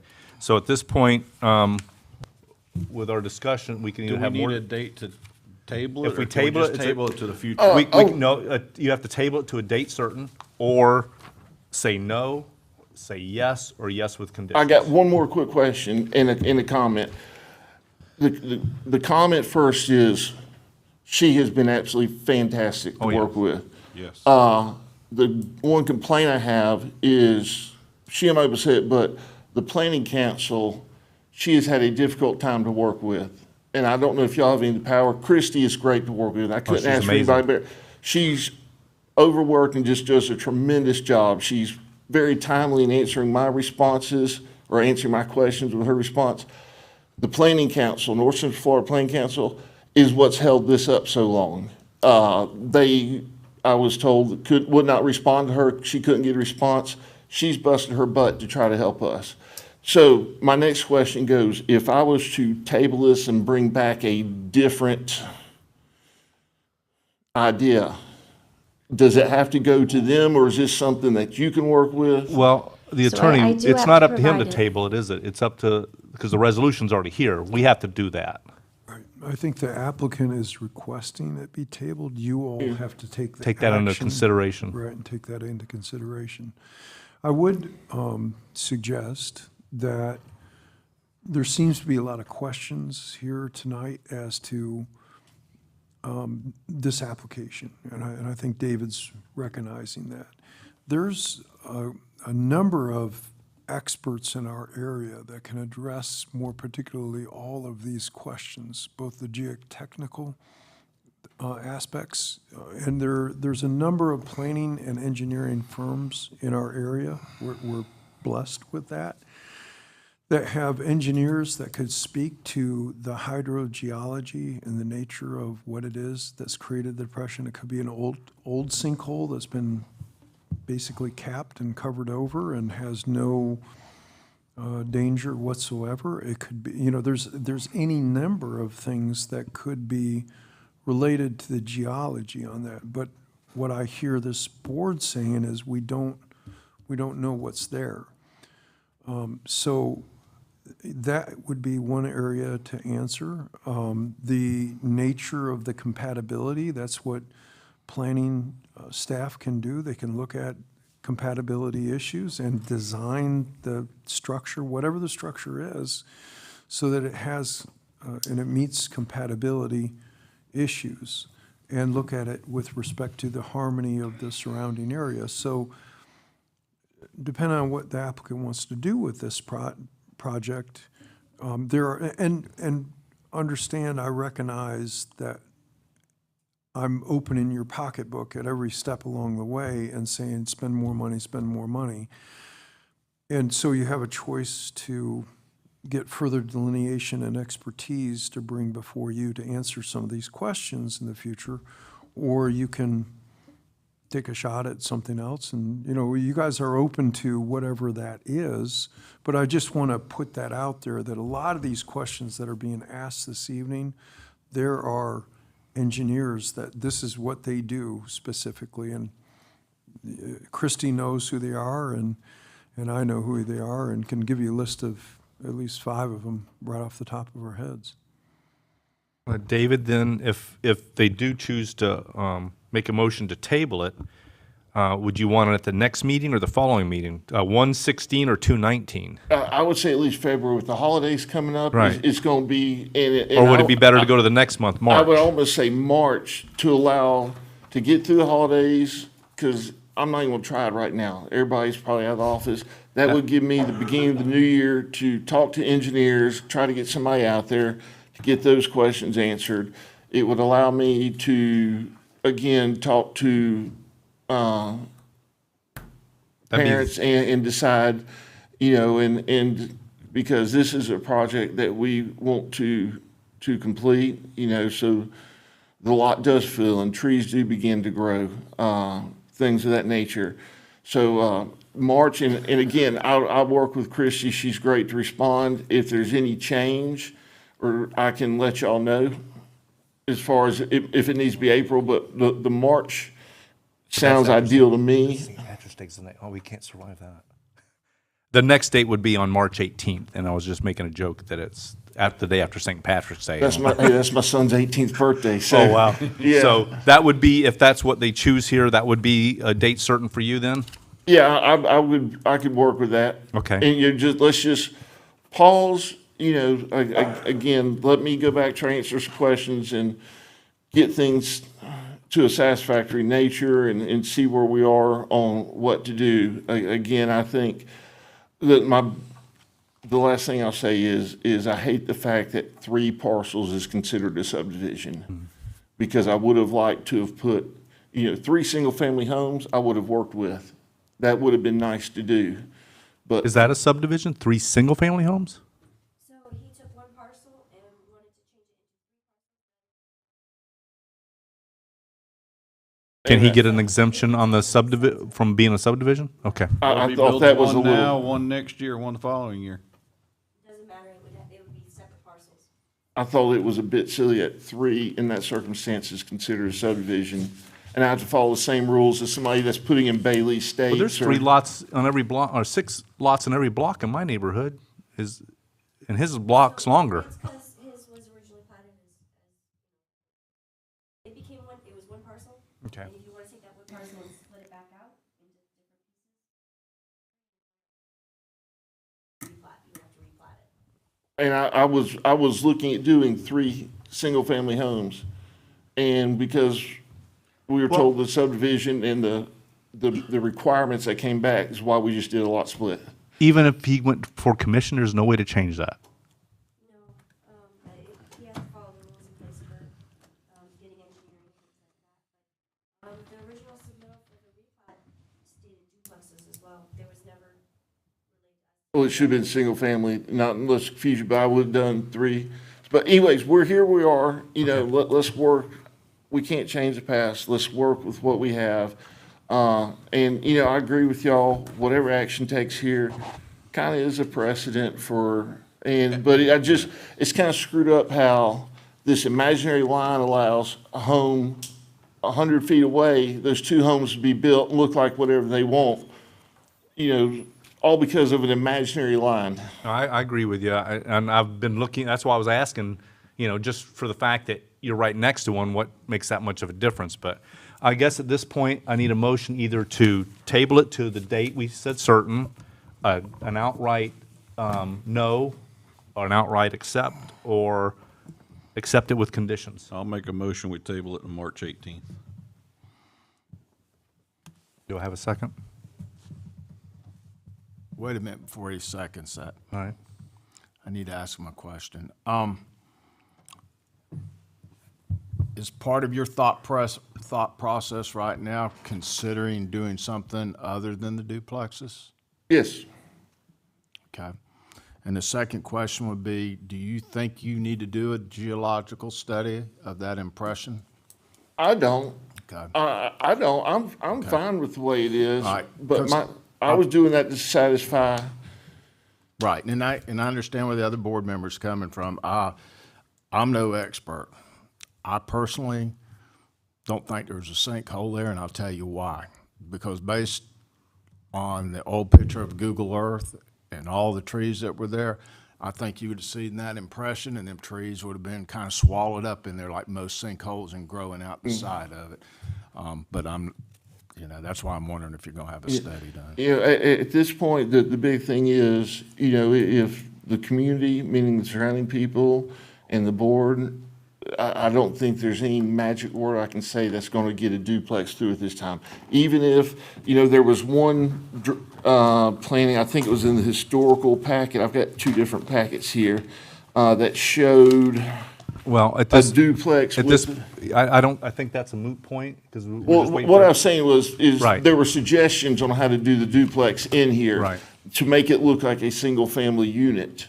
Right. Is what I was We going actually at. had one that's what I had brought forward before, is they did theirs to make it look like it was a Yeah, single family home. and so even if we did that, I don't know where we are now. So Right. now it's time, all right, let's go back and reevaluate, see what we can do with potential single-family homes. All right, well, then I need a second on that original motion if anyone wants to do that. I will second it. All right, we need a roll call vote on this? Wait, real quick, any more discussion up here? So we're tabling, the motion is to table this same proposal? No. No. A proposal to future. Wouldn't That that could, just be a new item? it could be, they maybe decide to come out with single-family homes or Okay, something. so there's some kind of administrative efficiency to tabling as opposed to just Well, I resubmitting mean, a new- he would have to give us more, like, if anything is changing about the application, he would have to supply that info. Right, And we would need it with enough time to make sure that we've, Well, that's why I follow think we- procedure. we're out to March. So, Would it be better for you to, in April? no, there's no better date for me. It's whenever he decides on whatever he wants to change, as long as staff knows and we can include that and do a staff report. Okay. But if it's switching to single family, exception for those, so, So it would just come before us for historic reasons? well, if Like- you're tabling it, we'd still have to deal with the item, so we would need to, do something with it. Okay. But, Well, then if it comes before and he changes it, we would just deny this and move on. right, and then Yeah. we And just then do single yeah. family. I- and I'm, that is I'm such. asking out of courtesy to table it so that I don't lose that right now, but chances are we'll end up asking for it to be withdrawn. Okay. But And that's the thing, in March, if he decides to withdraw, we Then it's a moot withdraw. point, Yeah, yeah. he can That, withdraw it's at no any big time, or deal, and- He can yeah. move forward with it and we have y'all appreciate look that. at At it. least Yeah. this way, this is still there. Okay. that's all I'm asking. All right, All right, then so I guess roll call So I then. do have a second. So, Mark Bertocci, Yes. Donald Alderman, Yes. Brad Riddle, Yes. Tim Bolliger, Yes. Rick Testa. Yes. Motion passes 5-0. Thank you very much. Let's go home and eat. Well, we still got another meeting to do. Now, this closes the planning board meeting, right? Right? There's nothing else I on the mean, plan? you guys will need to motion it and everything, but this does Wasn't there something mean about that for the COA, I will need you to also table that item, Okay. because it Right, relates but- to this one. But that's in the That's in planning. historic board, yeah, I Right, need you to. Historic clo- board, right. So the planning, You'll, we're you'll done. need to close the planning Make a board. motion, we, Wait, what's, and the other one, okay, the other, both are historic Yes. coming up, okay. Right, Correct. yes. I don't need to be here for the store because No, basically our whole thing No, is. You're good, you're good. All right. Yep, all right. thank you. Merry Christmas. Merry Christmas, thank you very much. I make a motion, we close the planning board meeting. I second the motion. All in favor, say aye. Aye. Aye. Any opposed? Okay, good. Now it is 8:30, and we're now opening, this is the historic board now, right? Correct. Yes. And you'll notice that I gave you guys an updated paper on the trim.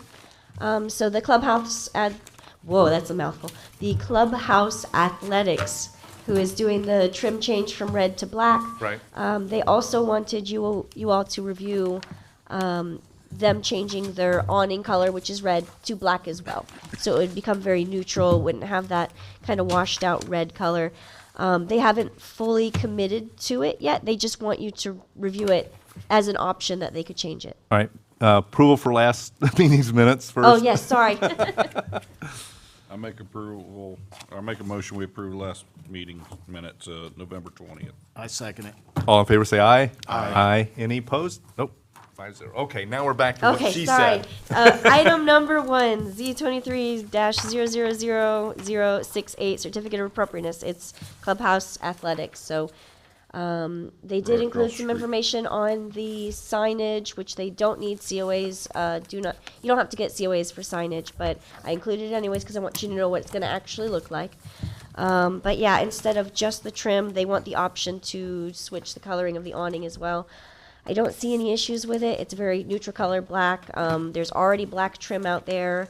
already The a lot red, of to me, black the red awnings. kind of looks washed out anyways, Yeah. so I feel Pink. like it would be an improvement. But whatever you all recommend on that one. Any discussion? There's already a lot of black awnings Yes. along there If Christie already. thinks it's an improvement, then it's an improvement. Anybody in the public want to speak about it? Ma'am, you want to speak about it? All right, Oh, this is an easy one. I like this one. Any discussion up here on that, other than that? And I need a motion to either accept, deny, or conditions. I make a motion that we accept it. I'll second the motion to accept. Christie? Let's see, what order do I want to go in this time? How about Tim Bolger, Yes. Rick Testa, Yes. Mark Bertocci, Yes. Donald Alderman, Yes. Brad Riddle. Yes. Motion passes 5-0. All right, item number 2, certificate of approval duplexes. I guess we're going to table this to a certain. Yes, so. I need a motion on Because that. that one's contingent on the special exception, so it does need to be tabled as well. I make a motion, we table Z23-000042 until March 18th. And I second that motion. Is that a roll call item? Yeah, it is. Go ahead. Donald Alderman, Yes. Brad Riddle, Yes. Tim Bolliger. Yes. Mark Bertocci. Yes. Rick Testa. I need a motion to close the meeting. I make a motion that we close this evening's meeting. Second. All in favor, say aye. Aye. Any opposed?